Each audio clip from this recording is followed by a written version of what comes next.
funny how it happened today. Now, we always see things in multiples or threes, if you will, just like if there's a car wreck, you can expect two more, or a plane wreck, you can expect two more.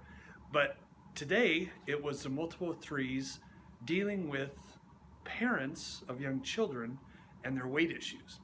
Now, every one of these people, in a different way or another, talked about their attempt to good eating, their attempt at regular daily exercise, their full-blown effort to get healthy or obtain a certain physique look for one of them.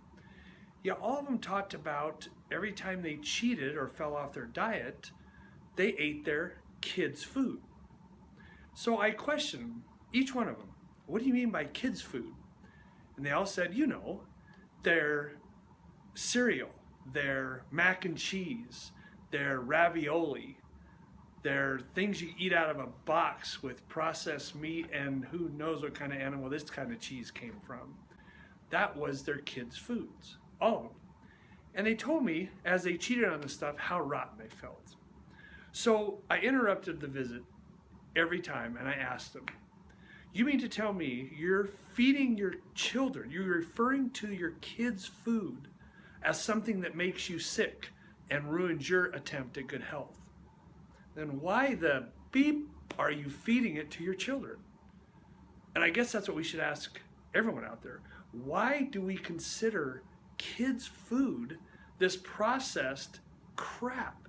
Because it's easy? Because you're too lazy to sit and make something for them? Don't get me started. I get really fired up about this particular subject. But I asked each one of these 3 clients today, really, do you feed that stuff to your kid and then you eat it and get sick? That should be telling you something.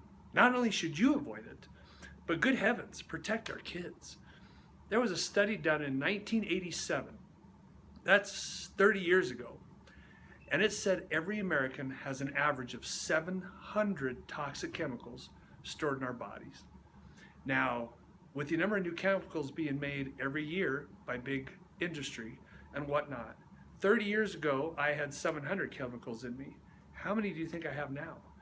I almost guarantee we could double or triple that. And if you're feeding your kids mac and cheese and ravioli every day, you can just put that into exponential terms. So think about it. Think about your kids' food and think about what crosses your lips too, especially if you're trying to get healthy.